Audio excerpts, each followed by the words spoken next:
What is going on, people? We are Tottenham TV, back here in the studio, back here for another live stream for you guys. And we told you last night that Spurs and Thomas Frank have agreed terms, and we've got a lot more information regarding Thomas Frank and Tottenham Hotspur. It does seem like Spurs are really closing in on their new manager now. It's going into overdrive. It is going into overdrive. So let's go into what all the journalists are saying right now, and then we'll have a chat about it. But Ben Jacobs says that Thomas Frank has verbally agreed terms with Tottenham. Ongoing discussions over backroom staff. Deal subject to Frank's release clause being triggered. But the Brentford boss expected to replace Ange Postecoglou. And then he gave a further update saying the parties are now finalising the appointment. Sasha Tavaleri, who was the one that broke the Ange sacking news, and he says that Tottenham are now in direct negotiations with Brentford for Thomas Frank, who made clear that he wanted to join Spurs. Next days are about decisive on that matter. Matt Law says that Tottenham are closing in on sealing the appointment of Thomas Frank as the new club's head coach. There is now positivity and optimism at Tottenham that a deal for Frank, who is understood to want to join Spurs and hopes to take a number of his Brentford backroom team with him, can be struck. Brentford will demand that £10 million release clause has to be met. Romero says that Thomas Frank and Tottenham negotiations are at the final stages. Paul O'Keefe says that club-to-club negotiations have now started, and he was on Last Word on Spurs yesterday saying that they haven't started, so that is quite significant. Mike Keegan says that Tottenham are on the verge of appointing Thomas Frank as their new head coach. His release clause at Brentford is around 10 million, and he could be unveiled in the coming days. And finally, The Athletic said that Chelsea also interviewed Tottenham target Thomas Frank for their managerial vacancy last summer, and he's also had long-term admirers at Manchester United. So I thought that was quite interesting as well. Yeah, I think we've heard that before, and for one reason or another, they went in a different direction, those two clubs. But look, I think it's time to start getting a bit excited about him, and I think he obviously finally deserves our backing. Look, I think we're all, not all of us, but obviously, with Ange going, there's still a bit of emotion there. But this guy, Ange getting sacked is not Frank's fault. You know, you can't lay that on at Frank's feet. He deserves this opportunity in his own right. And he's worked very hard. He's had an unbelievable kind of time at Brentford, and his body of work deserves an opportunity like Tottenham. So I think it's fair play that as soon as he comes in, everyone gets behind him. There shouldn't be any animosity towards someone like Thomas Frank. I'm sure he's also the kind of guy who can very quickly get a lot of the fans on board. And as soon as he says a few words, I'm sure a lot of the fans are going to take to him very well. And he cultivated a brilliant atmosphere and a brilliant community at Brentford. Very good relationships with the board, very good relationships with the players, and very good relationships with the fans. So there's no reason, given the opportunity, he can't do that at Tottenham. However, the one thing that it took at Brentford was time.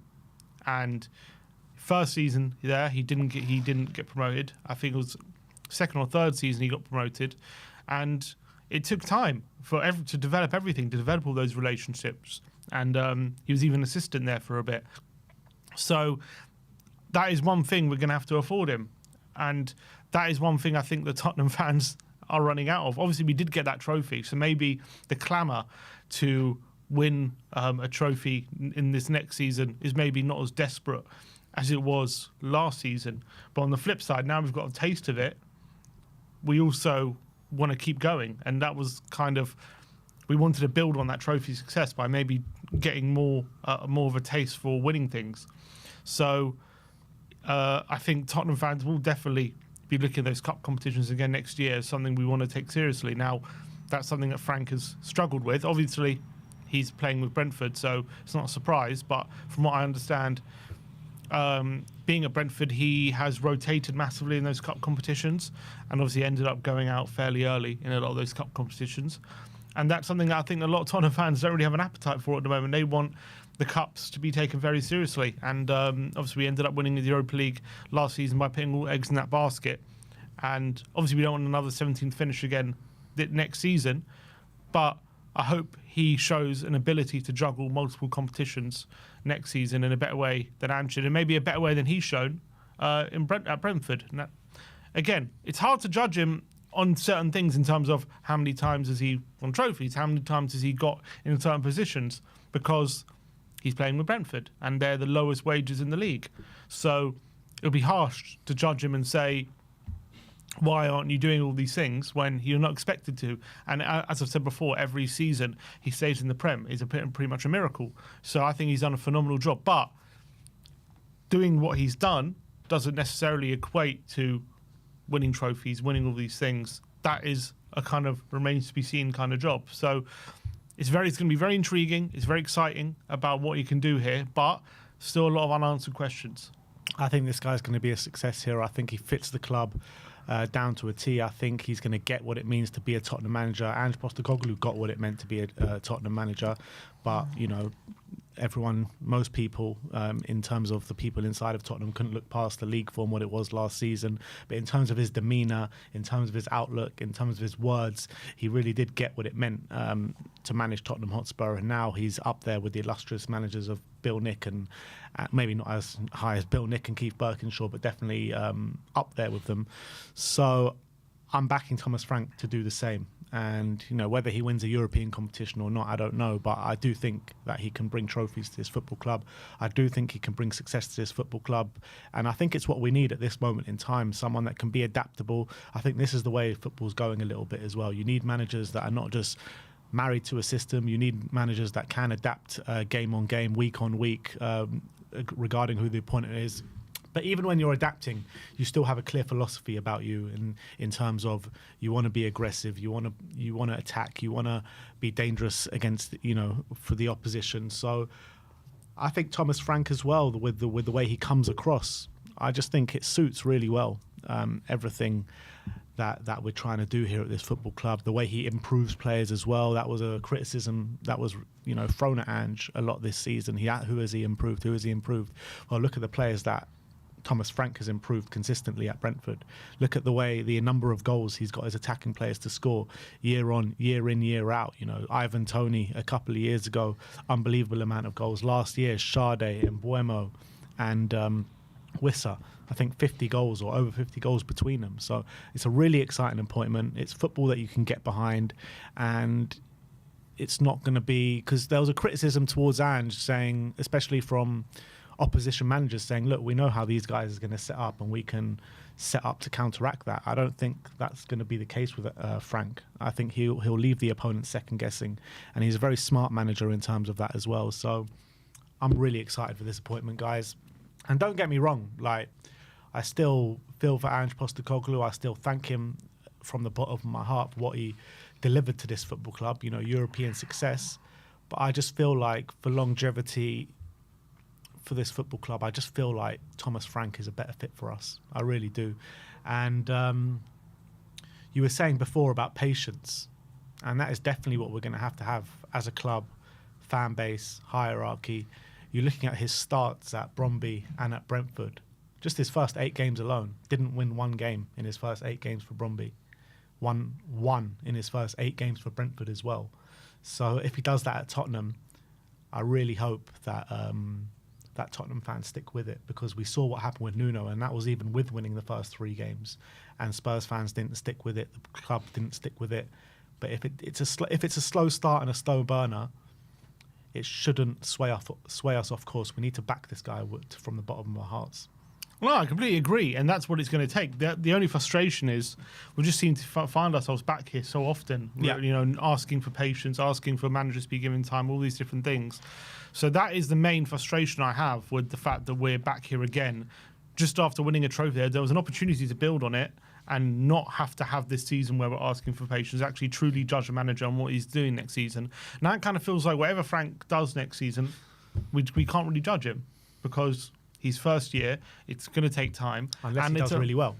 But it's going to, I understand. But if he's not doing well, you can't really judge him on it, because he's very new to the job and it's going to need time. So that's kind of a frustration that I have, that we're back there again at that point. It's not necessarily to do with Frank, it's just to do with the club in itself. Yeah, I get that. And that's a fair frustration to have. And I think the majority of fans are going to share those frustrations with you for sure. But the reality is we're here now and we have to give it time. No matter what's happened in the past, I think he's a really good fit. You're looking at the managers that we've brought through the door since Pochettino. The majority of them have not been a good fit for this football club. Mourinho, Conte, Nuno. not really good fits. You can argue Ange was a good fit for this football club, just it went horribly wrong in the league last season. He brought home a European trophy, and, you know, there's fair arguments to say whether he should have been sacked or whether he should have been kept in a job. I'm not here to discuss that now. I think we've discussed all that till the cows come home. Frank is about to be in now, and it's time to support him. It's time to back him, and it's time to give him some time as well. So let's just see where this takes us. I agree, and that's the only course of action. I think if you're going to appoint a manager like Thomas Frank, it's only fair you afford him the time to build what he tried to build at Brentford, and, well, obviously to a higher level, I would hope, but build a similar kind of feeling, a similar kind of togetherness. Give them that time to build relationship with the players. Obviously, the players as well.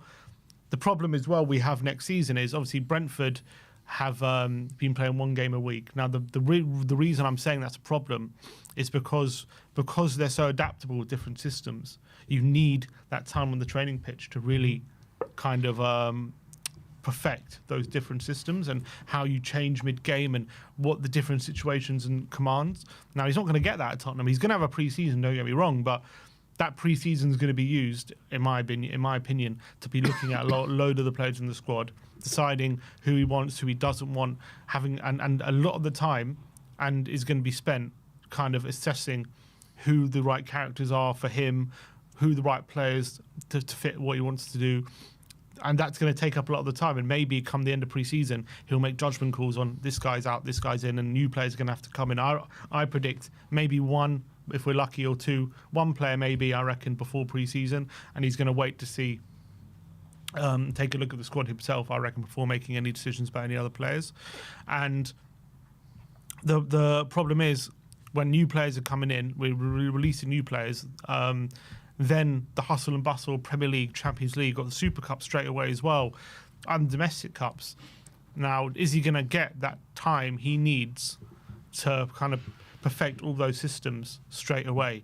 On the training pitch? It's going to be tough for him, and he's never had as little time as he's going to have at Tottenham. Yeah, but let's be real. What manager does have that?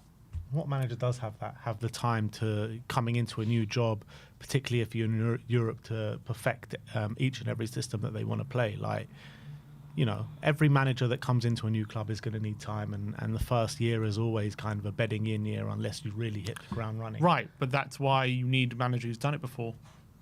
He hasn't, and that's obviously a reservation. But look, as I say, that's the main reason as well why he's going to need even more time, because this is something he hasn't done before, balancing, especially not just Europe, but Champions League with Premier League, and kind of integrating all these systems into these players. On top of that, he's obviously having to build a relationship with these players who obviously, a lot of them are upset that Postecoglou has left. So there's a lot of different moving parts that could lead to a tricky start to the season, especially if we get embarrassed in that Super Cup. The pressure might immediately be a bit on him. So that is obviously things to watch out for. But when you say give him time, give him patience, I 100% agree, because this is the kind of appointment you need to do that. Let me ask you this. Who's under more pressure? Would it have been Ange starting this season or Frank? Who's under more pressure? Yeah, Ange, because of the league season. Agree, yeah. Well, but Frank's not under any pressure, really, if you think about it. Which is, again, in a way, it's a bit frustrating that he's not, because we're coming up to a season where it's another transition, it's another this, right? Where you just said if he loses to PSG, he'll be under pressure. No, not from the club, from the fans. He'll be people getting on his back. Like if we get embarrassed, I don't think so. What? I don't think if we lose to PSG, then I'm saying if we get embarrassed. I said not if we lose. I think there'll be people not happy about it. It's not going to be a good thing, is it? Yeah, but I don't think it's going to be anything significant, anything to worry about. Look, it's just that having that your first game, right? And it's likely he'll probably lose that. Obviously, I'm not saying that he's going to be sacked over. I'm just saying just immediately starts things on a negative foot, doesn't it? If we lose that. So all of a sudden, you start the season with that loss, and he's still got all these things to kind of get ready for. It could be a difficult start to the season, is my point. It's not that he's going to be under pressure. I don't think he's going to be under pressure. My point is that my frustration is he's probably not going to be. My frustration is we're at a point again at the start of next season where we might have to, like, the reality is we might have to, whatever happens next season, we're going to have to stick with him right? And that is a bit frustrating that we're just at that point again where we're kind of not judging a manager. Obviously, we kind of had that last season with Ange as well, but we're there again next season with another manager, whereas if we stuck with Ange, at least like you can have expectations and hold him to things for next season. We can't really do that with Frank next season because it's his first season, and that's the right thing to do. Don't get me wrong, that is the right approach. And if you're building something, what I've said continuously, right? This club needs stability. This club needs to have a manager at the helm for a significant period of time to build something, because that's how we're going to catch up to the top teams. And I still believe that, right? And if Frank's the guy, we're going to have to give him that time. But it's just frustrating yet again that with this club, we're at this stage. It just seems as though we can never, ever leave this stage. It's like we can never get away from it. We'll always find ourselves back where we are right now. And that's the most frustrating thing. And why is that? Why do we keep finding ourselves in this situation? Yeah, because the hierarchy, that's nothing. Again, it's nothing to do with Frank. I like Frank. Frank's a great manager. And he could do very well here. I'm just frustrated that I'm just as a supporter of this club. It's just that we're back here again. And that's why I find it hard to get excited about another thing, another project, and all this kind of stuff. As much as on paper, I can understand why there's excitement, don't get me wrong. And there should be, because he's a great manager, and maybe he will do a good job here. But as well, maybe in 18 months or 2 years, we're going to be back here. And that is the annoying thing. Look, it's a very valid concern to have. And I share your frustrations, I really do. But as opposed to the other managers, like I mentioned, that weren't the right fit for this club, and Ange Postecoglou was pretty much going into a bit of the unknown, never managed in a top league before. Obviously, he did very well at Celtic and in Japan and in Australia and whatever. But it pretty much was going into the unknown, and we couldn't tell you hand on heart if he was going to do well or not. I feel like this signing, I think they finally got it right. I really finally, after 24 years, you think? Well, I'm talking about since Pochettino. I think since Pochettino, I think they finally got a managerial appointment right, a man that's going to bring stability to this football club. And yes, we're starting from square one again. Yes, it's frustrating. Yes, we've been here before. But since Pochettino, I just think that this one feels right. I really do. Do you not agree? No, I agree. I agree with you. I think Frank does feel right. Frank is a good manager, and in theory, what he offers is perfect for what we want. I completely agree with that. Yeah. I've got nothing against Frank. I think it's a good appointment.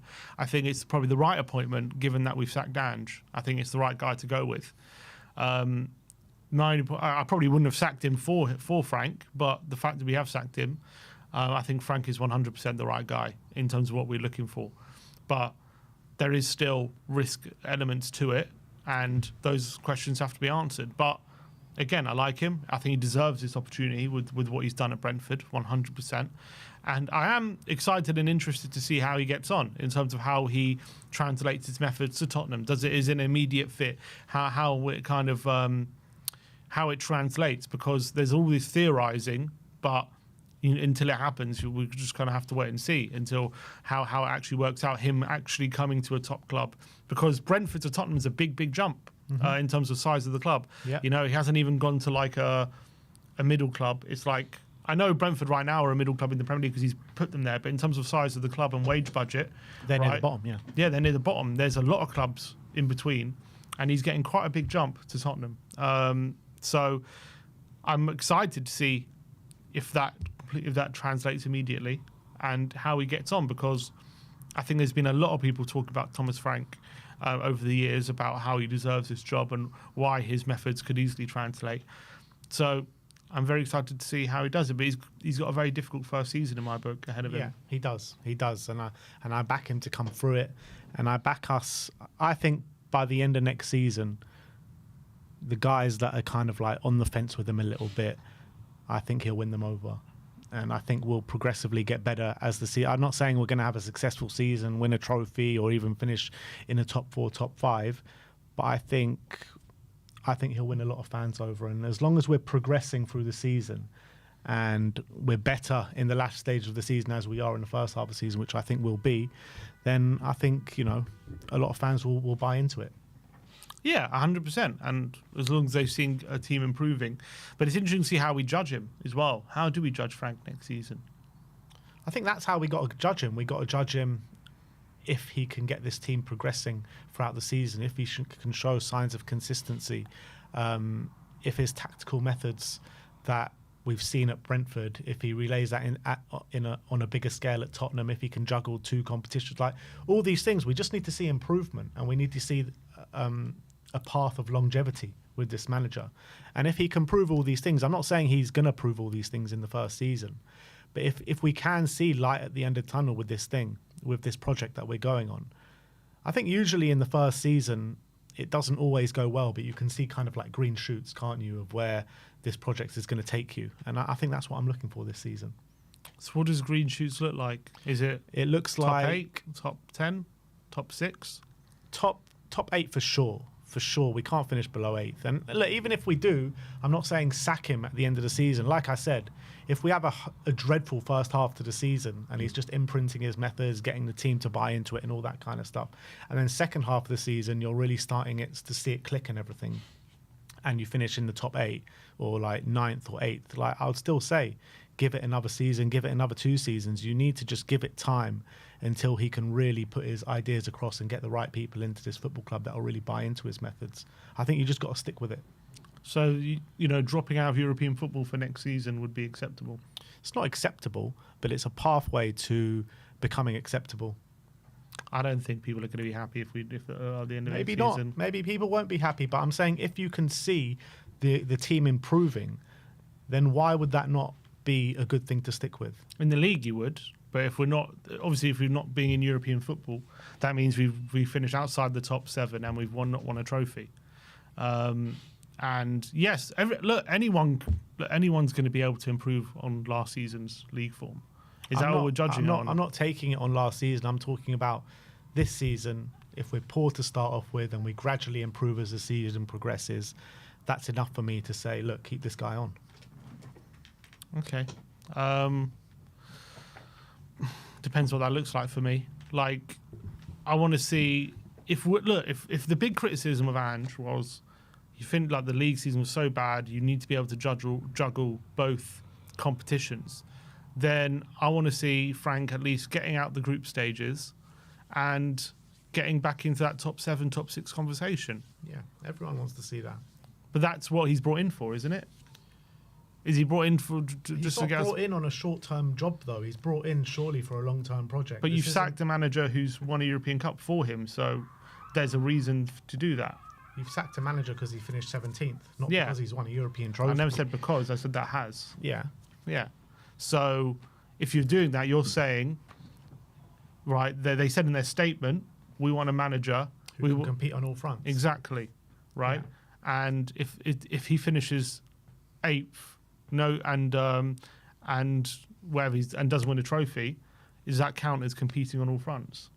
I mean, not in the short term, but it could happen in the long term. Like I said, this is a long-term project. It's not just about next season, is it? It's about the next 2, 3, 4 seasons and trying to nurture the young talent that we have at this football club, as well as adding experience. You know, you're suggesting that, you know, you don't think we're going to bring in that many players this summer. Mm-hmm. Which means that we're still going to have an extremely young squad going into next season. Mm-hmm.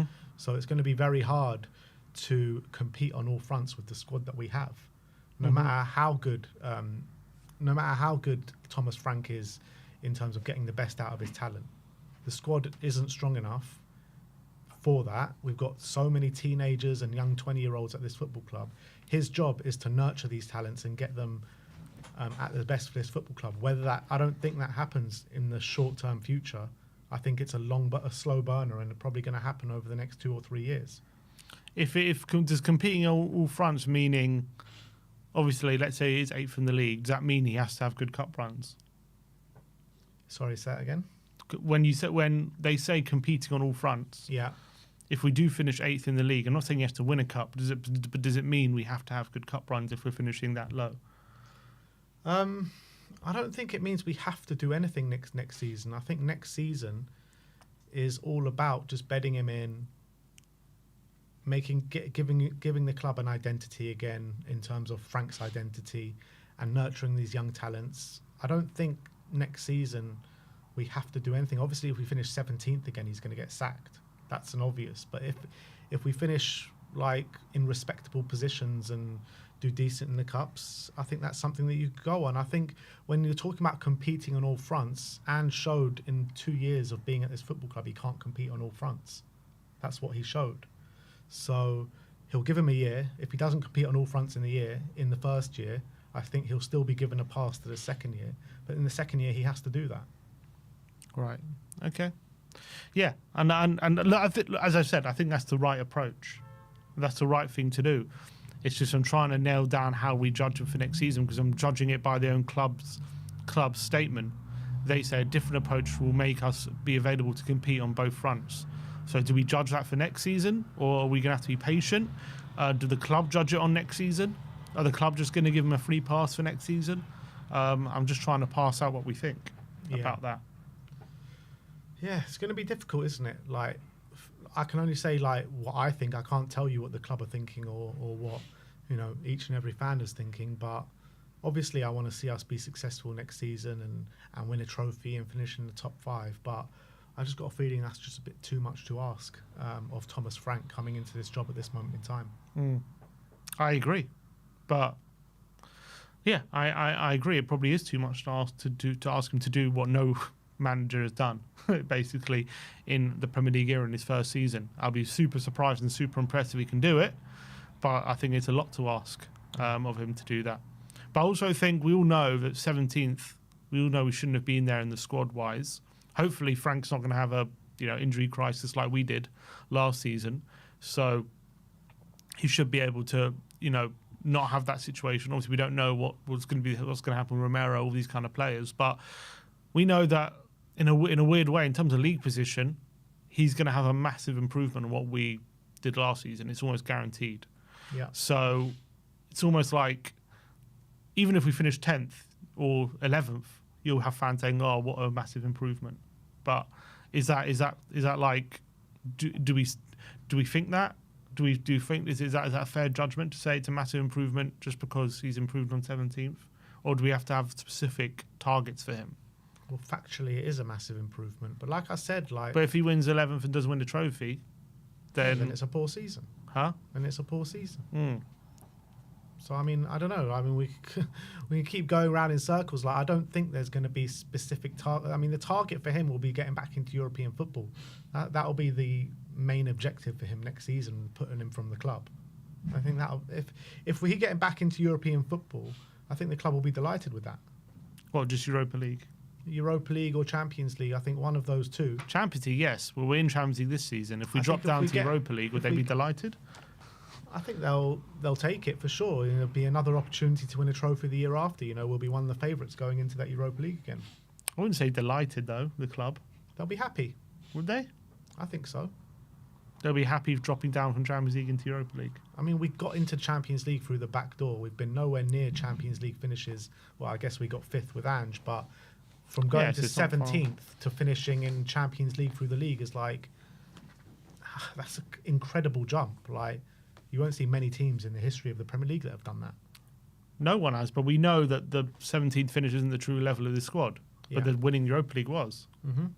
So we're in that Champions League now next season. Finishing in the Europa League spots next season is a good season for us. I'm saying, will the club think that? Yes, they would. I don't know. I don't know if they will be happy dropping down from Champions League to Europa League. I think they understand the situation this football club is at right now. And I think finishing in a Europa League spot will be considered a really good season and a really good improvement of where we were last season. I agree. Yeah, and I think the club will too. I'm not convinced. I'm not convinced. Look, because they want to keep that Champions League spot, don't they? They want the Champions League money. Yeah, but... And we're in there now, so they expect to be in Champions League. We got there through the back door, winning the Europa League. We finished 17th in the Premier League last season. If we were to finish 6th or 7th and get Europa League football, or win a cup and get Europa League football, they will consider that a good season. I promise you that. I guarantee you. I hope so. Yeah, I hope so. I don't know how you. Because we're in Champions League right now. Forget we got there the back door. We earned that spot. We're in the Champions League. Yeah, but we don't have that competition to fall back on this season. Correct. So we need to be finish getting in that top 5 or top 4. Which is and what when we finish 17th, it's going to be nigh on impossible to finish in the top 4, top 5, particularly if we're not going to make heavy investment into the squad this season. This squad finished 5th 2 seasons ago. So it's not nigh on impossible. Well, it is, because even in the squad that finished 5th, we had more experience, didn't we, than we had last season? He had Højbjerg, pretty much, and he had Dye for a bit, but yeah, he had a bit more experience. And we had, a younger, I know, albeit only a year, a younger Sonny that was scoring 17 goals that season. We had, I wouldn't say we had a better squad, but we had more experience to guide us through, and also we're only playing 1 game a week. Mm-hmm. Agreed. But I understand the difficulties we had last season, don't get me wrong, but a lot of these players in the squad finished 5th the season before, so they're capable of it. It's not like they're not capable of it. But are they capable of it playing 2 games a week? We have to wait and see. Well, not when there's an injury crisis, they're not. Yeah. But maybe if we have a bit more depth, maybe they are. Look, I'm not sure. I think the squad is too thin for that, even without an injury crisis, to finish in the top 4, top 5, and compete in the Champions League. And but if the whole thing is Frank is supposed to outperform, but it's a long term process. It's not just going to happen and click straight away. I agree. So but what are we debating about? I don't think it will. But is that what the club will expect? You keep asking me. I keep saying no. I think they might do. I think they're going to want Champions. I think if he doesn't get Champions League football, I think it's not going to be. I don't think they're going to be totally delighted. I think it'll be completely fine if they finish in the Europa League spots next season. I don't think there's any problem with that whatsoever. I really don't. All right. You're looking at the clubs as well finishing above us for those Champions League spots. Are we going to finish above Arsenal? Are they going to be Arsenal, Man City, Liverpool, right? We'll finish in the top 3 for sure. There's no chance we finish above them. Can we finish above a Newcastle and a Villa and a Chelsea? That's 6 teams that are clearly better than us right now at this moment in time. Like, we need to finish above 2 of those to finish in the top 5. Mm-hmm. And that top 5 might even not guarantee a Champions League spot. Correct. So, I mean, you're looking at it right now, and it's just like, we're not at that level yet. And that's just the reality of the situation. And I think they'll know that full well within inside the club. Based on look, whatever. I understand we finished 17th, but I believe a lot of these players are more than capable of being a part of a team that finished compete for a top 5, top 6 spot. In my opinion, and that's what we've basically understand. It was 17th why we've sacked Ange, but it was obviously because he couldn't get us back up there in the league is why he's gone. And I think we've brought in Frank because he overperforms his wage budget. He's an overperformer, all these kind of things. So we have to see him overperform. Yeah, but it might not happen in the first season. Mm-hmm. That's all I'm saying. Like, if it doesn't happen in the first season, it doesn't mean the club are going to be, angry with it and rip it up and say, oh, let's go in a different direction. No, I'm not saying they will. I'm not saying they will. I'm just saying, like, are they going to be completely delighted with it? Is my point. If they're dropping down from the Champions League into Europa League next season, are they going to be? Are they going to be trusting in that situation? What does that even mean? Like, are they going to give him the investment he needs, or are they going to be like, no, like going into next season? Because we've seen with managers, they go along with it, but they don't truly invest. They're going to have to. They're going to have to. They got no choice right now. They're going to have to invest in this manager. Like, this is the right manager for the job. I'm telling you, this is the right manager for the job. And if we give him what he needs, I know we say that for every manager, if we give him what he needs, he's going to flourish in the job. But I really believe this is the right man for the job. And if you really give this guy what he needs, he can give us what we want. He really can. But that's my point. Like, the whole point of Frank is that it's not about giving what he needs. That's the whole point of him. It's about he takes what he's got and makes a system out of that. Right? That's what he does. That's what he did at Brentford. Yeah. But at Tottenham, to compete and ultimately we want to be up there fighting for titles and everything like that, he's not going to be able to make it work to compete on that level with what he's got. He's going to need heavy investment as well. Mm-hmm. It's not like Brentford, like you can get to like 10th and rely on the system and rely on improving players, like fair enough, that's cool. Like he did an unbelievable job doing that. But at Tottenham, if we want to compete at the top where we were under Pochettino, he is going to need heavy investment. That is the reality. Correct. Well, that's any manager would. Yeah. All managers will. 100%. Okay. Brian Mbuemo, Fabrizio Romano was talking about Mbuemo, saying that Mbuemo is waiting for Man United as a priority. Thomas Frank is close to Spurs, so we'll see what happens if he joins. But Mbuemo at the moment is just waiting to see what happens with United. Can we just pray? Everyone just pray to whoever they believe in that Man United don't offer the money that Mbuemo wants, or that that Brentford want for Mbuemo, I guess. I think the only way of getting this deal is having Frank persuade him. It's not about like United offering the money. If we obviously the money you're going to have to match and all that kind of stuff. It's all going to be on, can Frank persuade Mbuemo that Tottenham's right place for him, and Tottenham is going to be more successful. And we're in the Champions League. We're going to have that next season. He can show his talent on that stage. We have to prove to him that we're the right location. That's the only way this deal gets done. It's not about whether United put up the money or not. It's about us, whether we can convince him to come here.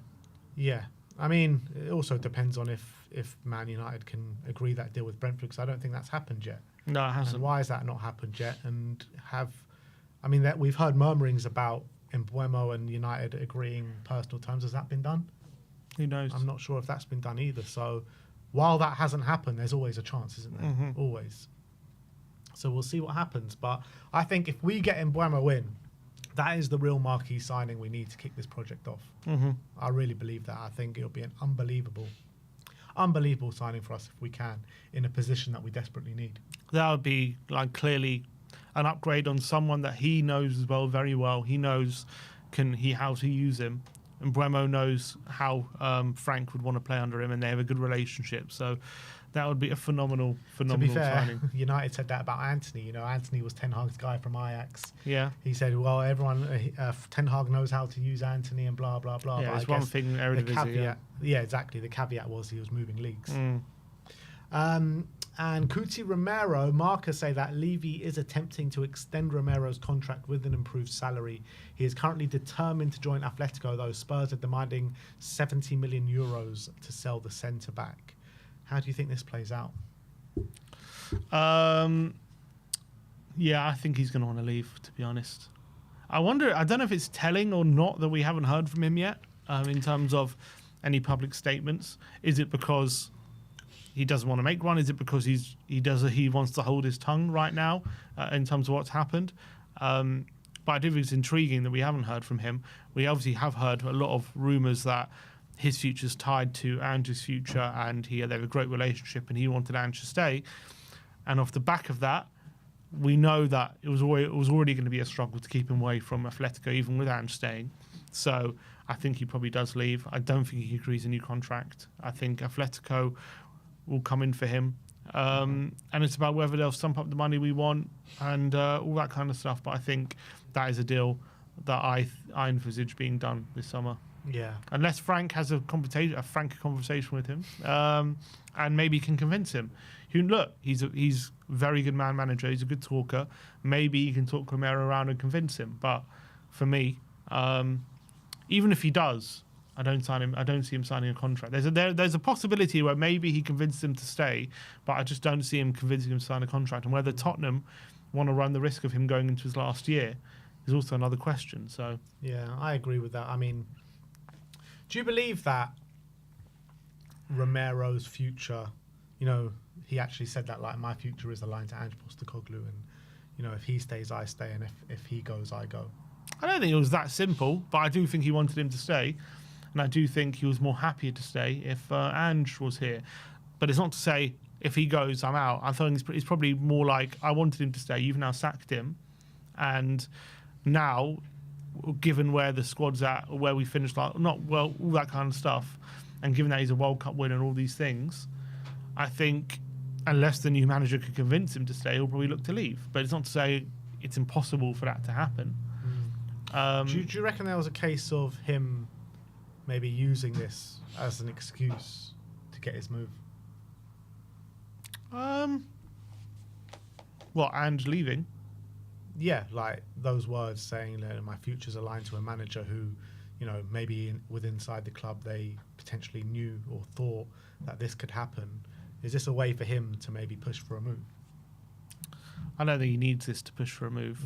But no, because I think in December, he was saying a lot of stuff about Ange, about how he wanted him to stay. And that he was defending Ange after the Brighton game.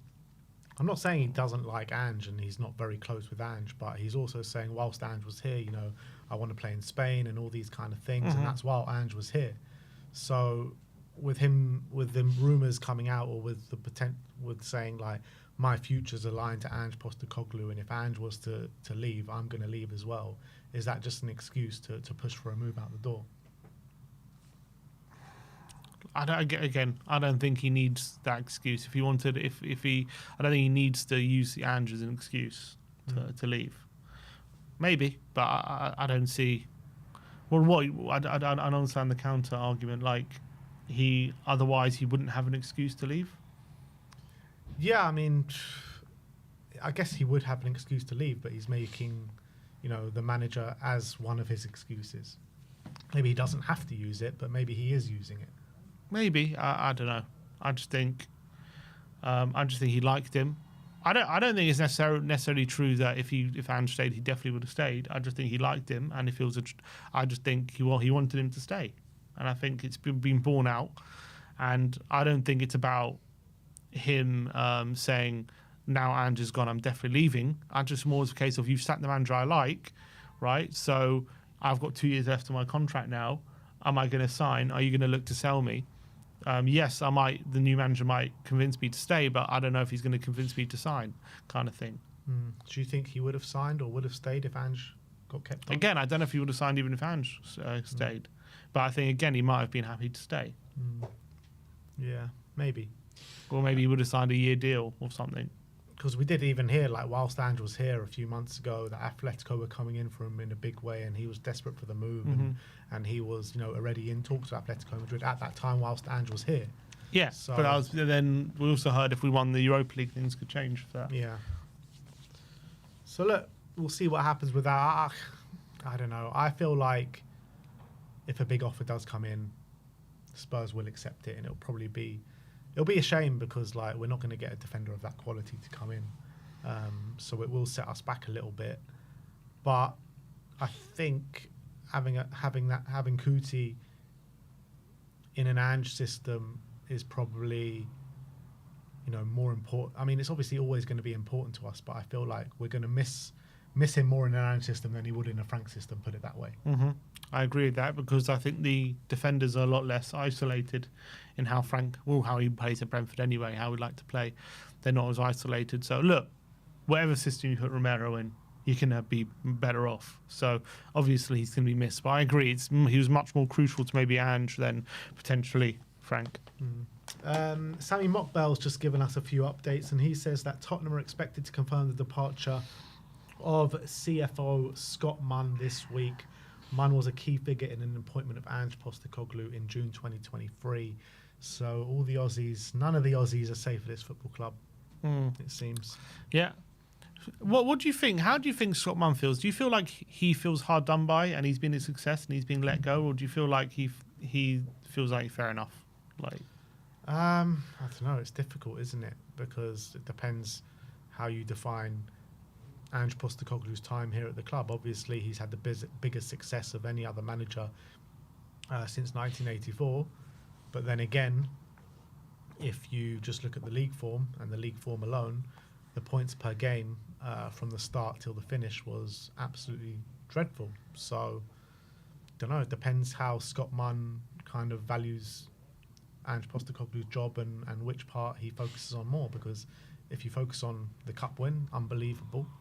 If you focus on what he's done in the league, then absolutely dreadful. So, I don't know. I don't know the way he sees it. Do you see him as a success or a failure? Ange? No, Munn Munn since Munn's come in. You know how footballing operations have been. I don't really know what he's done apart from appoint Ange.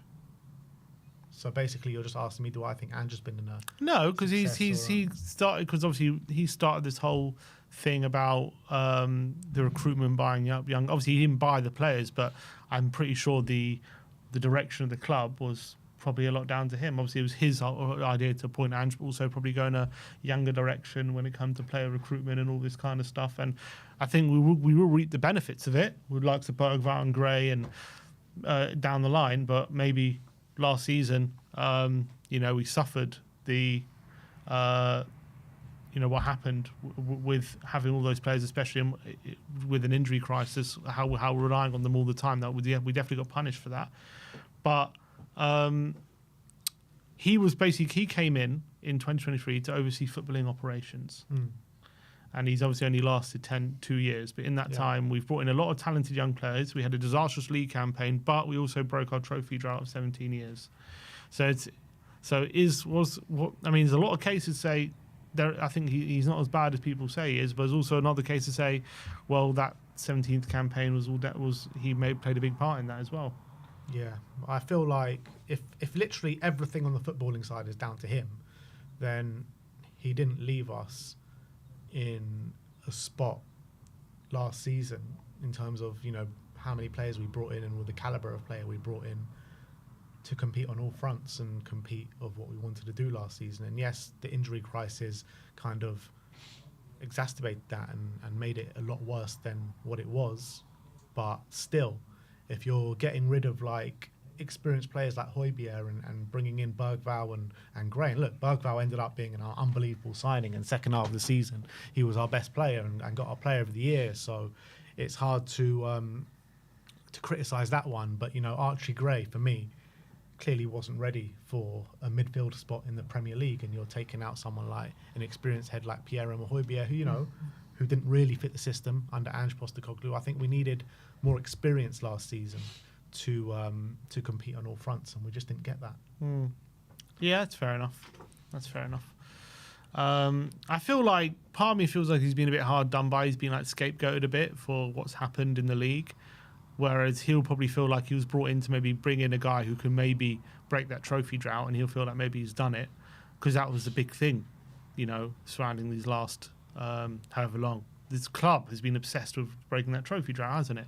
So I think he'll probably feel like, look, I've done what this club really, really ultimately wanted. True, but it can't be the only thing on the mind. Like that's like pretty much the only tick he has against his name. Well, and some very good young players, haven't we? In terms of we've got a lot of talent now in this squad compared to at the end of Conte's reign. I think you look at the squad, I think we're in a much better place, albeit I know last season where we finished, but I think we are in a better place in terms of the talent than we were. Well, the squad, right, that we have now, the talent that you're talking about that's come in, who is it? Bergvall and Archie Gray. Van der Ven, Vicario. Van der Ven's been brilliant. Vicario, yeah, he's not that young, but he's a good keeper.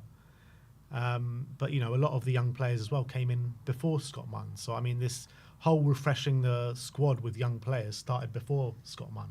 It wasn't Scott Munn that came in and being like, you know what, we need to refresh the squad with young players and all that. This started with Paratici under Nuno. Yeah. Well.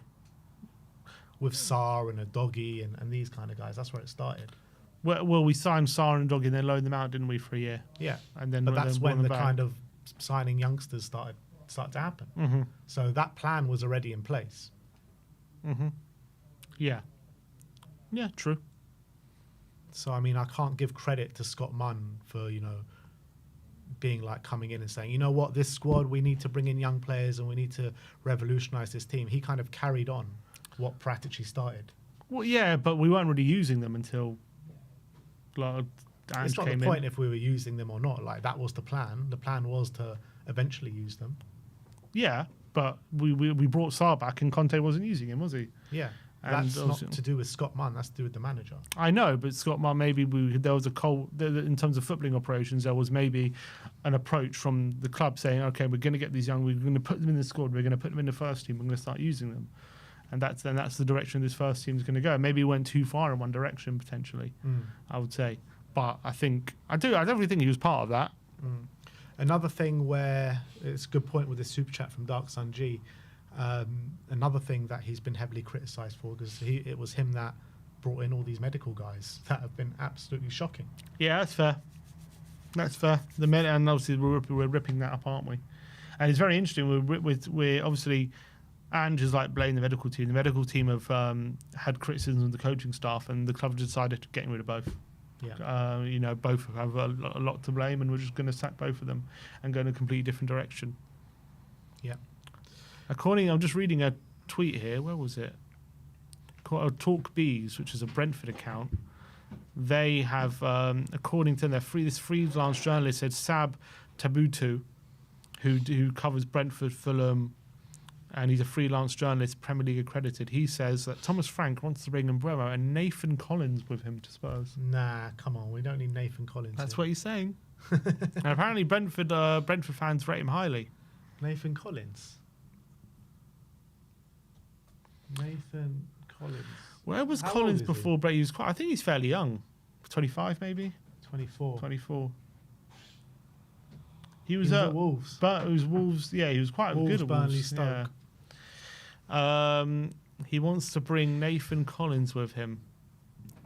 I have to say, there will be utter meltdown if he brings Nathan. Not to say he's a bad player. I'm just saying, if he brings in someone like Nathan Collins with him, there'll be immediate meltdown. Of course there will be. Of course there will. But I don't know. I don't know much about him, to be honest. Like, when I hear Collins, I just think of like a 35-year-old centre-back that's just going to hoof it. That's just what I think. Yeah, I don't think he's like that. He's actually I know he's very good at like set pieces, quite good in the air. He's just like a very solid, dependable kind of guy, but he's also not the kind of guy you want potentially going into a Champions League campaign, unless Frank thinks he's a lot better than we give him credit for, I guess, if it's true that he wants to bring him with. Yeah. And I've seen a lot of replies to this tweet saying, no, not Collins. Stay away from Collins. Yeah, he's also talking about, Sammy Motwell says that clubs in the Middle East have shown interest in Pratici. However, he is keen on rejoining Tottenham. But, I mean, we don't know when he can rejoin. This whole thing's a bit of a mess, isn't it? And that's obviously a big problem. We're looking to kick on this summer. We don't have time to wait for Paratici really to join in terms of all the stuff we got going on this summer. So all this excitement about Paratici coming in, I think is going to have to be put on hold for a bit. Yeah, but how long can we wait for Paratici? You know what I mean? To be ready. The whole thing's just a bit like, it's just a bit in limbo right now. You just don't know what's going on with his court case, with this, with that. Like, what if he's found guilty? Exactly. So I mean, what are we supposed to do? But it's a civil case, I think. It's not a criminal one or legal one like before. Yeah. So I think I don't know anything about it, to be honest. I don't know. That's all I know. I know it's a civil case. So I'm assuming if he's found guilty, it's more likely to be some sort of fine instead of prison time. But or I mean, not prison time. I mean like a ban or whatever it is. But yeah, it's still a court case that he's being charged. I don't know. I don't know what the specifics are, but I just know it's a civil case. Yeah. But look, that's the kind of stuff we've got. I'm sure some other stuff will be breaking throughout the day. But yeah, Nathan Collins, man, let us know what you think about that in the comment section below. I mean, how reliable is this guy? Well, from what I can see, he's been let me see.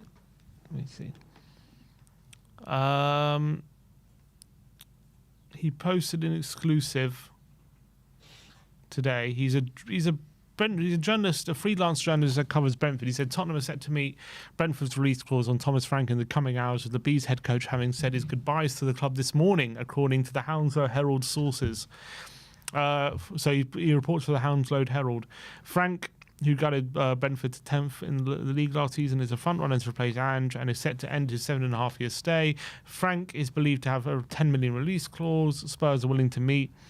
And that fee could, however, rise depending on how many backroom staff join Spurs. Hounslow Herald understands, so it's a bit of an exclusive, saying the Dane would want to bring Mbeumo and Nathan Collins with him to North London, though a failure to bring Mbeumo or Collins wouldn't be a deal breaker. Mbeumo remains subject of interest of Man United. We need to get Dave on and see what he thinks about Nathan Collins, because he's an Irish international. He said Brentford will hope to keep hold of Collins, who's established himself as a leader for Brentford in the Brentford dressing room after playing every league minute available to him last season. Collins signed in 2023 and had something of a nomadic career.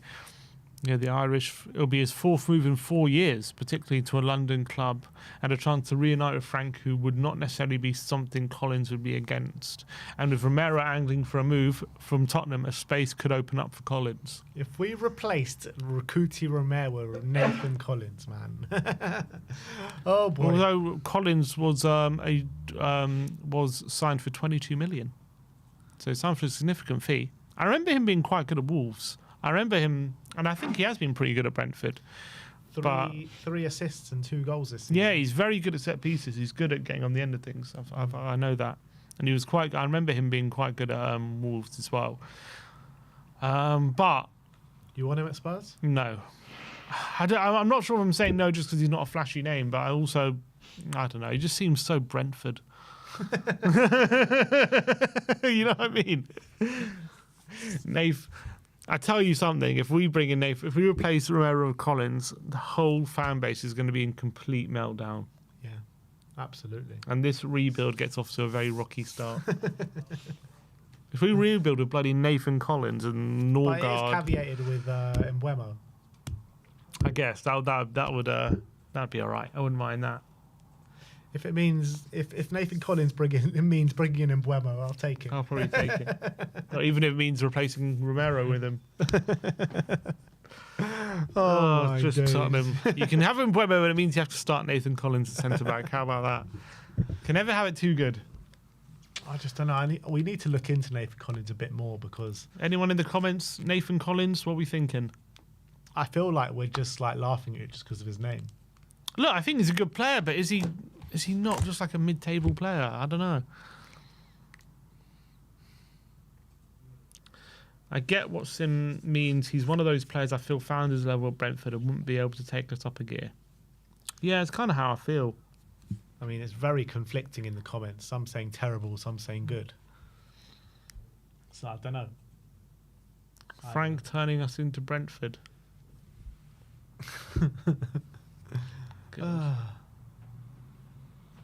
But we'll see. Let's get into a couple of super chats. Starting off with Luke Wardle, and he says Frank's 3-5-2, Porro, Doggy, wing backs, Romero, Danso, Mickey, centre backs, Solanke up top with one of Tell or Johnson. Now that's exciting. Dom with runners off him equal goals. Yeah, I agree with that. And also, you're going to get consistent crosses off him from the wing backs as well. Mm-hmm. Yeah, I don't know if I know that Frank usually only uses 3-5-2 against the bigger sides, so I don't know if that's going to be his regular formation. But that's one thing I'm definitely looking forward to, us being a bit more adaptable, finding different formations. And also, look, as much as I like Dange, I understand that how we were in the league was horrendous, and having a fresh set of eyes on this squad in terms of profiling the players, because I do think that's something that maybe Ange struggled with in terms of really profiling what players are good at and putting them in square pegs and square holes kind of thing. I think he started to get better at it as the season went on, but clearly throughout the season he had a lot of trouble with it. And I think I'm excited to see what a fresh pair of eyes will do to this squad in terms of where he sees them fitting in, because I think that's something that Frank really is really good at. We've got some super chats from your number one fan, Mr. Crazy Rat. Big up, Crazy. Says everyone acts tough until Sim shows up. Tribal chief. and then they back down. Exactly. 100%. He says, Sim, you're so bright, you make the sun jealous. Oh, for God's sake. Oh, God. Big up, Crazy. He says, mess with Sim, you mess with me.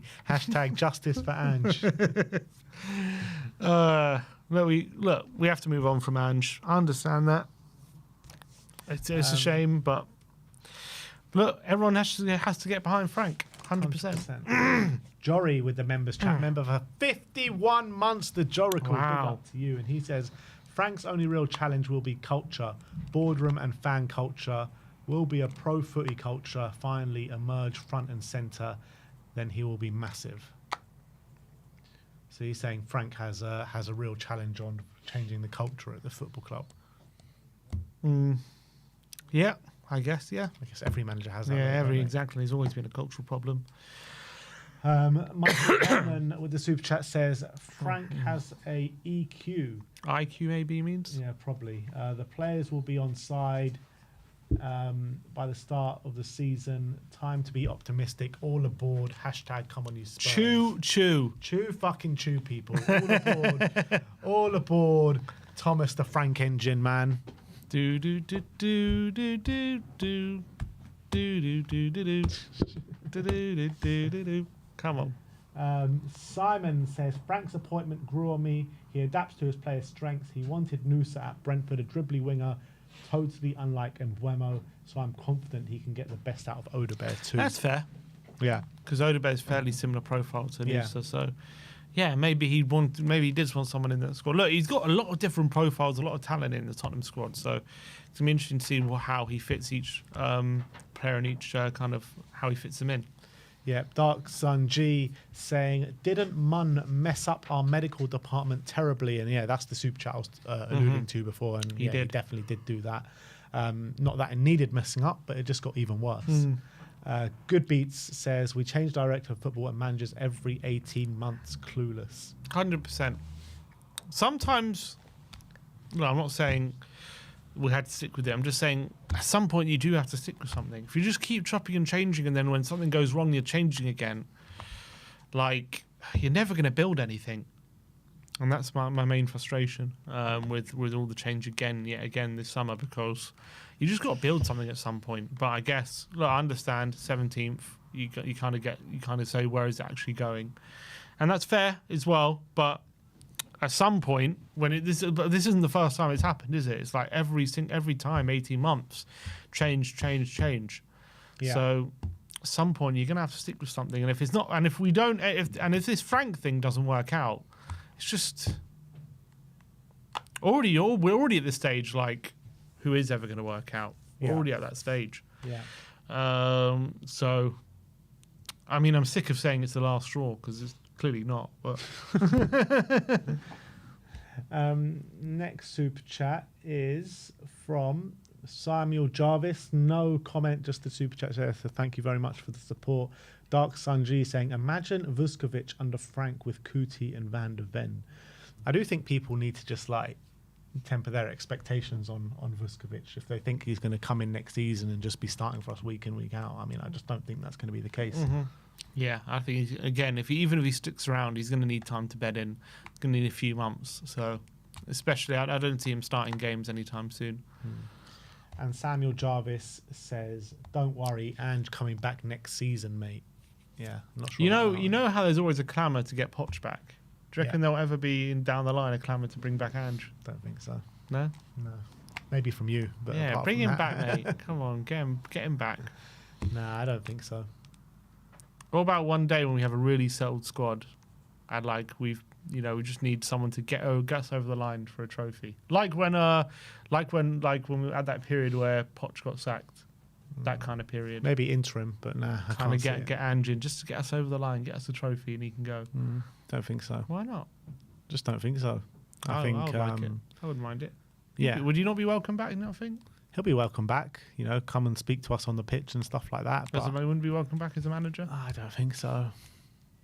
I don't think there'll be a clamour to bring him back. The reason there was a clamour for Pochettino is because he was super, super consistent for us. And we had, an unbelievable 3 or 4 years fighting at the top. I mean, we haven't had that with Ange. Yes, he's won a trophy. But, I mean, I've never seen clamours for Juan de Ramos and George Graham to come back. They didn't win the European Cup. That's also true. But they're still the last 2 managers that won trophies here. Is there a clamour for Keith Birkinshaw?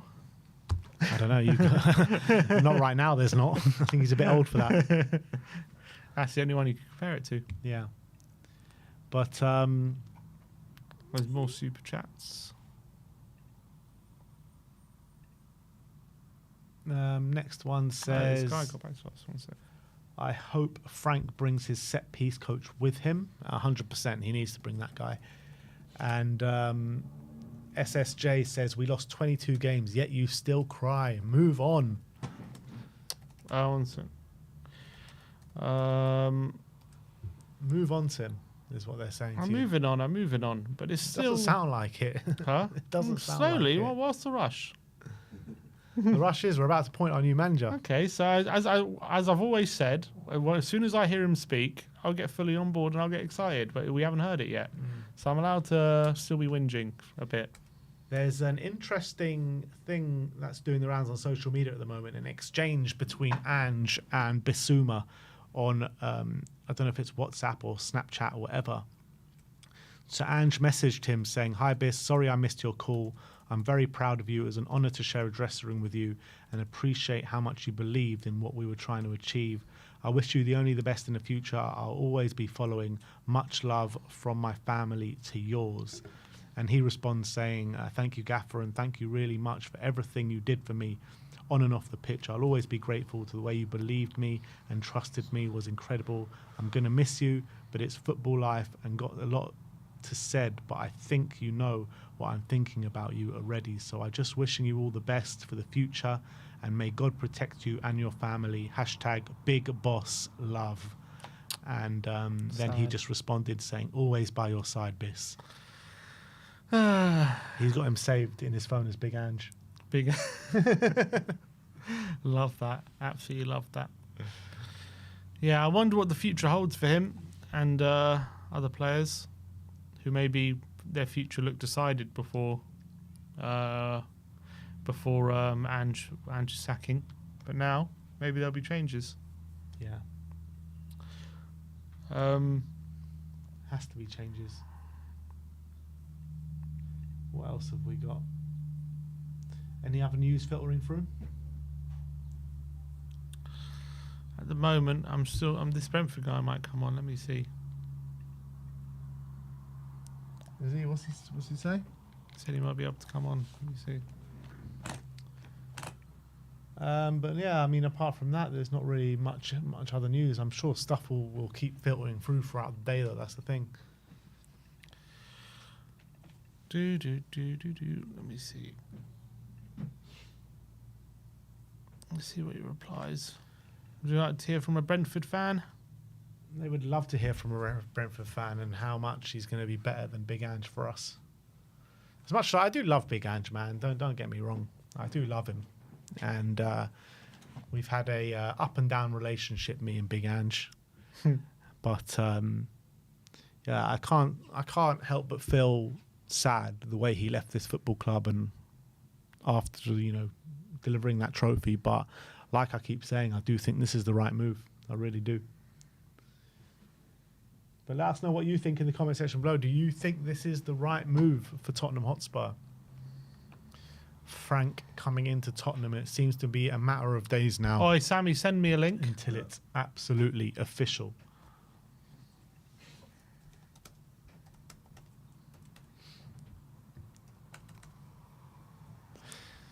But we're about to get the Brentford perspective on things, and it'll be interesting to see what he thinks, because he had a slow start at Brentford, slow start at Bromby. Does he think that Frank can do it on the bigger stage at Tottenham? All right. One sec. Why isn't... Oh, are you serious? What the hell's going on? What? Try sending it on your end. Oh, no, it's sent. Going to bring him on very, very shortly, guys. Just bear with us.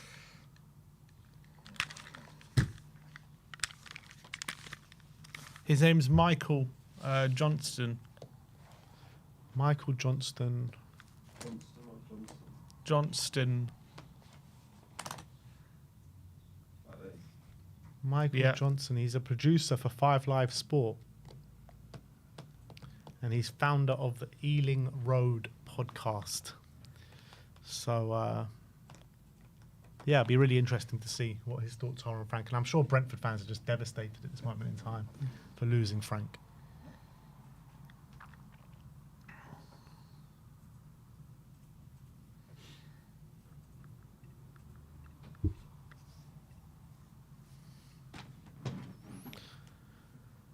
Ooh.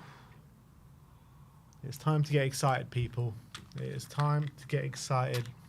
Thomas Frank is going to take us to the top. Thomas Frank's Barmy Army.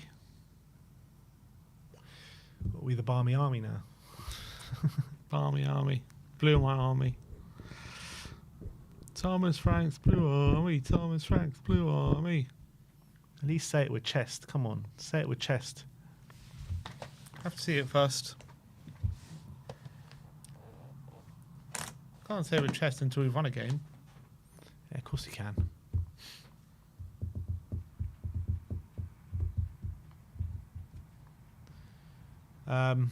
Mark Walton says a lot of fake enthusiasm over Frank. Fake enthusiasm, get over it, mate. It's real Here enthusiasm. he is. Barvis says, I assume you go for rage baiting him because this is insane. He was poor manager and I will not miss him. Bad loser, selfish guy who mocks fans. Well, he's a good winner as well, mate. You can call him a bad loser, but he won us the Europa League. He's a good winner as well. All right, here he is. Michael Johnson's in the background. All right, let's bring him on. Michael, how are you doing today, my friend? Hi, gents. How are you? I'm good, thanks. He's on mute. He's on our side. No, I can hear him. Can you? Oh, I'm unplugged. Yeah, very good, mate. Very good. Very excited about the impending Thomas Frank appointment to Tottenham Hotspur. Just first and foremost, what's your initial thoughts and reaction to the potential move? I've made a few videos about it, to be honest. I'm super surprised that you guys have got rid of Ange. I thought it was a case of, I want to say the majority of Tottenham fans didn't want him to go after the Europa League. I know it was a bit different beforehand, and it was kind of if he won or if he lost the final, that a lot of people thought that he should go. But then after kind of winning it, it kind of flips on its head. We've been, as Brentford fans, kind of preparing for Thomas Frank to leave for a while. But for some reason in my head, I couldn't picture a world where Thomas Frank isn't our manager. He's the second longest serving manager in the EFL. He's done such a great job for us over the last sort of 7-8 years. The manager that took us into the Prem, he's kept us there, going into our 5th consecutive season in the Prem. It's, to be honest, it's devastating. But Brentford, based on the evidence of the last kind of 10 years under the ownership of Matthew Benham, we've got really secure management structure in place. I think we'll be fine. There's a lot of doom and gloom in Brentford circles, but I think we'll be fine. We'll make a smart appointment, hopefully. But yeah, no, it's gutting to lose Thomas Frank because I think when you think about Brentford, you immediately think about him. He's the kind of figurehead. He's the one that brings it all together. And yeah, you're getting a really, really top manager, at least from our perspective. Yeah, before he came in, am I correct in saying you had a lot of playoff kind of finishes, didn't you? And you never really got over the line. And he kind of came in and obviously I think he lost in a playoff final and then won the next one, right, in his second season. So and then obviously he's now taken you from that point to a team that's consistently been in the Premier League for 4 years and impressed a lot of people. So what do you think he's implemented and changed in that time since he took over? I think he's just set a culture. He talks about it a lot in his press conferences. The one thing that I can say about Thomas Frank, and that maybe you haven't had with past managers at Tottenham, is that he is someone that has completely brought the fan base on board with the players, with the management, with everything about the club. I think what I said earlier in terms of when you think about Brentford, you think about Thomas Frank. That's obviously a consequence of his management. One thing I will say about him is that he comes across as a brilliant leader, someone that the players love, someone that the fans love, and kind of inspiring that connection goes a long way. It's not something you can really measure, but I don't think you won't find a Brentford fan that has a bad word to say about Thomas Frank. And I think particularly in modern day football, that's super rare. He's just, he's someone that inspires a lot of devotion from his players, someone that inspires a lot of devotion from the fans as well. And I think when he came in, it was kind of an unknown because he'd been at Brøndby before. He was the assistant to Dean Smith before he left for Aston Villa. And I wouldn't be surprised, just from a Brentford kind of point of view, I wouldn't be surprised if we're now looking to kind of do the same thing in terms of maybe not going for a manager outside the club and looking to promote from within, because it went so well for us the last time. But I think he knows. The thing is with Brentford as well, and I mentioned it in a video that I did recently about the kind of the structures at Tottenham and how recruitment works. At Brentford, it works like clockwork, and the kind of recruitment policy we have with the sporting directors and the technical directors, Lee Dykes and Phil Giles, and the way that we recruit players through data, similar way to how Brighton do it as well. Thomas Frank completely brought into that. And while he had the last say on transfers, it was kind of it all just ran perfectly together. So he's kind of fully bought into that process, and obviously he's taken the club from a sort of middle table championship club, mid table championship club to the Premier League. So he's changed a lot, but he's worked in unison with the kind of background processes of Brentford as well. What do you make out of him making the step now to a club like Tottenham? Do you feel like this is going to be a good move for Spurs? There's a bit of kind of anxiety within the Spurs fan base that they haven't seen him do it on the kind of big stage that maybe previous managers, Mourinho, Conte, these kind of guys. Ange obviously has come here with a CV with trophies behind him. There are kind of some Spurs fans thinking, well, look, this guy's done a good job at Brentford, but ultimately he's only finished mid-table in his career. What would you say to those Spurs fans? Is he going to be a good manager for Spurs? Well, you say that he's only finished mid-table with Brentford. It's Brentford. Do you know what I mean? No, I agree with you, but I'm just saying some Spurs fans out there. Yeah, I mean, to that I would say he's not had the chance to do it at one of the top clubs. If you do well at a club like Brentford, then you're going to get cherry picked by some of the bigger clubs. That's the risk that Tottenham are willing to take. I think it's a risk for Thomas Frank personally to do it. I think that he could have held out for a club that maybe could be challenging or is in Europe on a consistent basis. And I feel like with the turbulence around Spurs, it's a risk on both parties' sides. But the argument that he's not won anything, Poch hadn't won anything before he came to Spurs. Correct. Thomas Frank hadn't done anything before he got appointed at Brentford, and look at us now. I think relative to the size of the club, what Thomas Frank has done over the last 5 years at Brentford, if you look at the wage structure and the players that we bring in, is nothing short of a miracle. So the people saying what is he won argument, it doesn't really stand up in my book. Yeah. He's known, Frank, as being like very tactically flexible, isn't he? Has a various systems that he can change to kind of interchangeably, even within game and in between games. Do you feel like even within that, there's still very much a core identity to how he plays and how he sets up his team? Because sometimes when you have managers who kind of chop and change a lot, they sometimes lack an identity despite the fact that they're changing formations. But how do you feel like you'd say about Frank's maybe identity in the football he plays? I think you're spot on in that he's very tactically flexible. I think in the first kind of couple of seasons we were in the Prem, we used the back five quite a lot. We played to Ivan Toney's strengths a lot as well. But in terms of the identity, I think you're going to get attacking football. I think Thomas Frank's sort of CV and his record of improving attacking players in particular is phenomenal. You look at players like Ollie Watkins. Thomas Frank was the one that moved him from the left to a central striker, then went on to score 25 goals in the Championship, got his big move to Aston Villa. You look at a player like Saïd Benrahma when he came to the club, moved to West Ham, didn't quite work out for him, but he was one of the best players I've ever seen play for Brentford, and that happened under Thomas Frank too. Neil Maupay, same thing. Ivan Toney, same thing. With these players, or with the attacking players that you've got at Tottenham currently, they're only going to get better with Thomas Frank. At least that's what I can say from the evidence that I have of him. But in terms of the identity, yeah, I think he's definitely got one. But it's changed, and it will be different at Tottenham because you're aiming at different things. I think what we've seen at Brentford now, going into this is our fourth season in the Prem, we've seen a kind of reversion back to type of how we used to play in the Championship, which is a lot more expansive. The ball is along the ground a lot more. The goalkeeper touches the ball. It's slow build up. Whereas in the first couple of seasons, we were kind of way more direct and used Ivan Toney to our strengths quite a lot. And we actually got quite close to getting European football in that second season. So you've got someone with a strong identity. There's always lots of goals. But you've also got someone that kind of knows how to get points, especially in the Premier League. And it's going to be a lot easier for Tottenham to get points because he's got better players. But yeah, I'd be excited about, particularly in an attacking sense. You look at players like Brennan Johnson. We were after Brennan Johnson before you guys got him. I'd expect him to come on leaps and bounds under Thomas Frank. And also, I've seen rumours about potentially him wanting to bring Brian Mbeumo to the club. Nathan Collins is another one that I've seen linked. Since it looks like this is happening today. I would be devastated if you took Nathan Collins. I think Brian Mbeumo's out the door anyway. But Nathan Collins would be a little bit annoyed at Thomas Frank if he did that, I think. Yeah, Michael, talk to me about Nathan Collins, because we brought that up on our stream earlier before, and a big narrative was like, we don't want Nathan Collins at this club. But I think it's more just kind of what his name is that kind of turns people away from him. There's a bit of a narrative maybe about it. But talk to us about Nathan Collins. What does he bring to your football club? What does he bring to the team? I think it's just another example of Thomas Frank improving a player, because when we signed him from Wolves for 20 million, I think a lot of Wolves fans would say that was good business because he hadn't tore up any trees for them.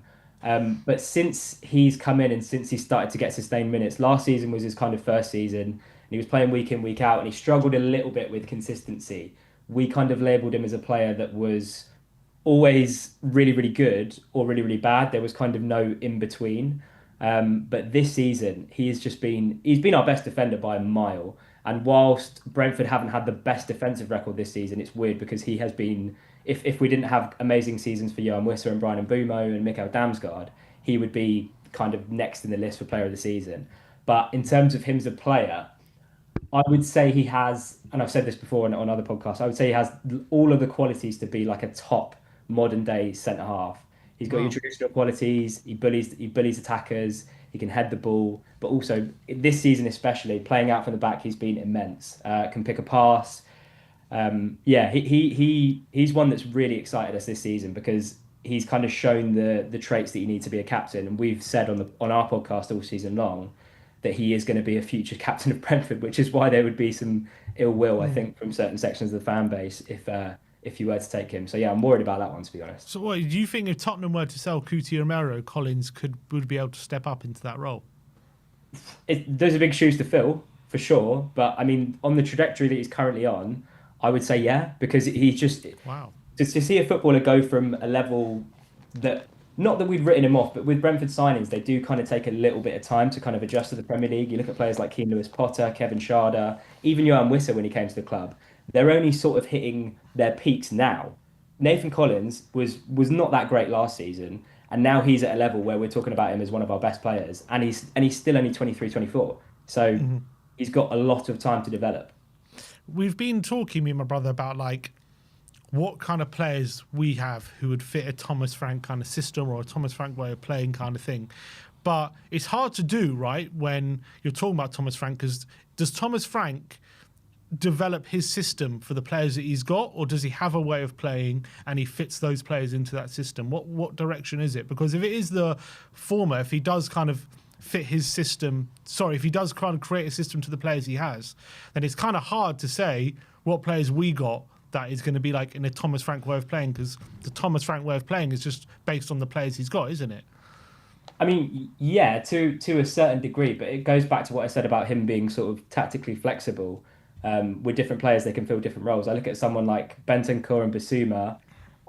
I mean, the way that we set up this season, you could call it a 4-3-3 or 4-2-3-1, however you want to label it. But there's, in terms of the flat back four, you look at someone like Pedro Porro, who Thomas Frank is extremely complimentary of in the past. I think he's only one that will get better. I heard him say in his post-match when you guys beat us at our place 2-0 that he labelled your midfield as one of the best in the Prem, I'm pretty sure. I don't know if you've seen those quotes with Bentancur, Basuma, and either Maddison or whoever was playing in the 10 that day. But yeah, I mean, it makes sense because it's the right time. Well, he's deserved a move like this as well for a long time, because I think, as I touched on earlier, the job that he's done for Brentford has been remarkable. But it makes sense as well because of the way that Tottenham play and how we as Brentford fans have kind of bought into that system, despite it changing, and it has changed a lot since we were in the Championship. We used to dominate the ball a lot more. I think this season we've had or down there with the kind of lowest average possession this season, but because he'll have better players, I'm sure that you'll see the kind of football that we saw in the Championship when we were the top scorers in the league for 2 years on the trot. So I see a lot of similarities between the attacking players at Tottenham, the midfield players, and the back four as well. It's just, I just pray that, because I feel like, would you agree that this kind of the squad was where Ange kind of fell down this season in terms of, I know there was a lot of injuries, but did you think at the start of the season that you had a squad that was capable of pushing on all fronts? Maybe not all fronts, but we thought we were going to, potentially get Champions League qualification through the league for sure. But yeah, it was ultimately the injuries that let us fall down. I think what I said in a video that I did is that I hope Tottenham are clever, and I hope that they back him to have a squad that can compete on all fronts. Because if they do, you've got a manager that has shown very, very little in terms of it just it's hard for me to pick out negatives from Thomas Frank. If I had to pick out negatives, it would be that sometimes he does rotate teams too much in cup competitions, but it's so different with a club like Brentford because we don't have the personnel that can kind of step in a way that a club like Tottenham would.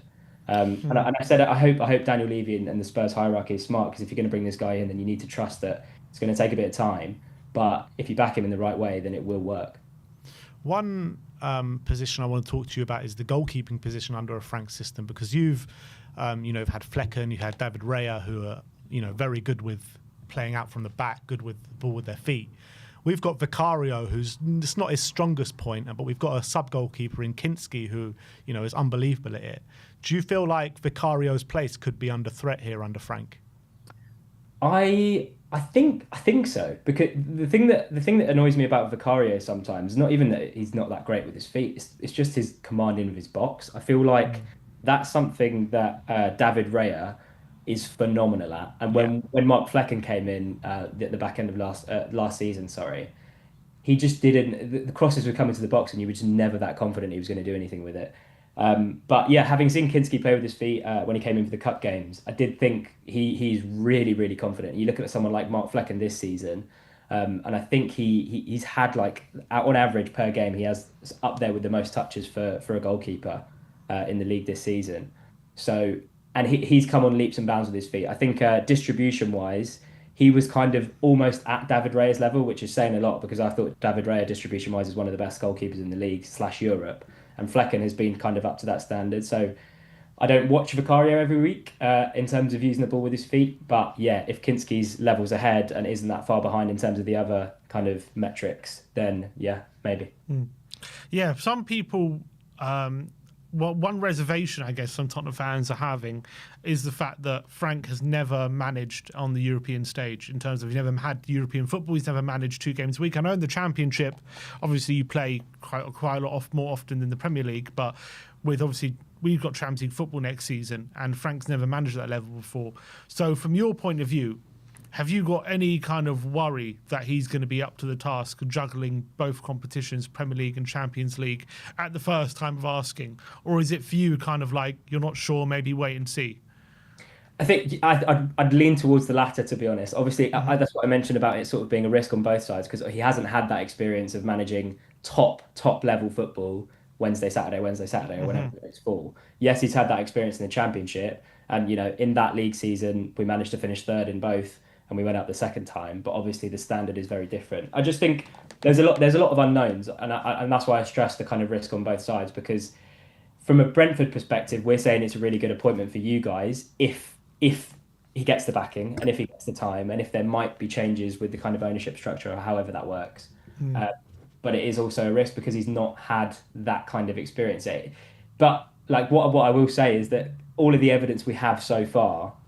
I go back to this argument, and this kind of talks back to the argument when he's never done it or he's never won any trophies.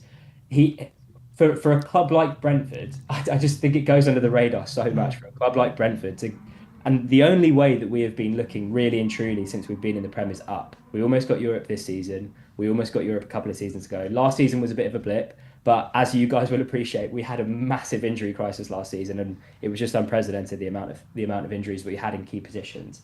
But for a club like Brentford to have only been looking up and really thinking about this summer if we'd have kept Thomas Frank, to really be thinking, right, well, we need to kind of actually mount a kind of push into the European places, it's remarkable. So all the evidence on that side, I think, points towards it being a really smart appointment.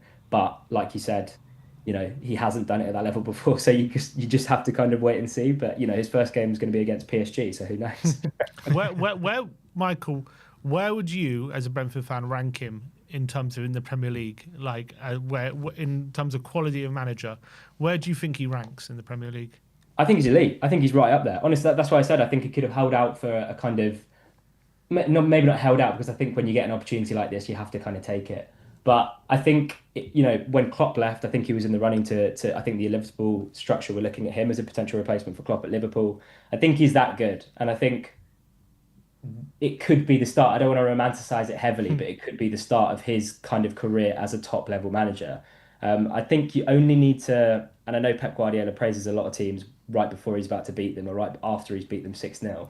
But the telling thing was when we played Man City, we did the double over Man City one season, home and away, when they won the treble. And after that game, he was so complimentary, Thomas Frank. We played them again this season, and he said something like, "I'm good at a lot of things, but I know when I see a good manager, and it's only a matter of time for Thomas Frank." So if you've got arguably the best manager in the history of the game saying that about Thomas Frank, he's probably in the best place to do that. Oh, Michael, you're definitely getting me very excited for Thomas Frank. I'm not going to lie. Final question: Would you take Big Ange? No. No, you wouldn't want to. Just one of your. No, I'm joking. I'm joking. No, I've seen a lot of rumours. I don't think that the club would be willing to do that just because of where you guys fell down this season and the sort of all guns blazing. It would be a complete opposite appointment to Thomas Frank because he's, and I know Postecoglou has shown a bit of pragmatism towards the back end of his Spurs career, but Thomas Frank is ultra pragmatic, whilst having a good blend of that kind of Ange style football as well. To go and kind of seesaw the other way, I'm not sure it would work out. You know, he does always win things in his second season. It might be the championship trophy, maybe. Michael, thank you so much for coming on. Let the people know where they can find you as well. Yeah, at Mike Cliven5 on TikTok, at the Ealing Road podcast on Twitter, YouTube, anything. Yeah, cheers, guys. Appreciate it. Thank you, Michael. And you, nice one. I guarantee you've got the majority of our viewers excited. So thank you. Cheers, thank guys. you, Michael. Cheers. Bye-bye. That was really great. That was a great call. Really great call. And some really... I was so surprised what he was saying about Nathan Collins. Yeah, he's saying Collins potentially could step in for Romero. Wow, you rate him that highly. Big words. Very big words. We've just had an Ornstein bomber. Yeah, I've just seen that. Tottenham make contact with Brentford. Thomas Frank appointment nears completion. Tottenham hope to agree a deal in the next 48 hours. Terms in place with the 51-year-old Dane. Healthy relations between clubs for talks over 10 million release. I mean, I bet you Thomas Frank wishes that he sold David Raya to Spurs now. I bet he does. Yeah, I mean, I don't know how much talk should be going on for 10 million. Just pay the bloody money. But you know, with Tottenham, it's never that simple. Tottenham would probably like, can we pay you in 10-year instalments? How about like 9,900,999? Come on, give us a pound off. Give us anything. Come on. Levy's like those guys in The Apprentice when it's the end of a challenge. Just anything off. Come on. I'll give you something off. Any £5, £1, just something. Romano's just tweeted a minute ago saying Thomas Frank and Spurs, a matter of short time and formal steps, then he'll sign as new head coach. So it's all happening behind the scenes with Thomas Frank and Tottenham. And yeah, this is just a matter of time now. So Thomas Frank will be Tottenham's new head coach. Time to get excited, people. Exactly. When's the announcement going to be? I think maybe tomorrow. Maybe. I don't think it'll be today. Maybe tomorrow, maybe Wednesday. Yeah, I think today maybe a bit of a stretch. I think, tomorrow or Wednesday, next couple of days, I think got a very, very good chance of an announcement here for Thomas Frank. Yeah. And if Michael's anything to go by, he's an elite coach. Elite. Right up there with the very best, he reckons. But to be fair, Brentford fans would say that, wouldn't they? Yeah, because of the job he's done there. Yeah. So, I mean, I can't wait. I absolutely can't wait to get going. And yeah, bring Nathan Collins in. Why not? The Frank era is nearly upon us. Bring Collins in, get Norgard, Janel, get them all in. Yeah, let's not go too far. But yeah, we'll see you all very soon, guys. I think that is it from us. Maybe if something else breaks, we'll come back on. But for now, it's goodbye. Thank you very much for joining us. Like, subscribe, and comment. And as always, come on, you Spurs.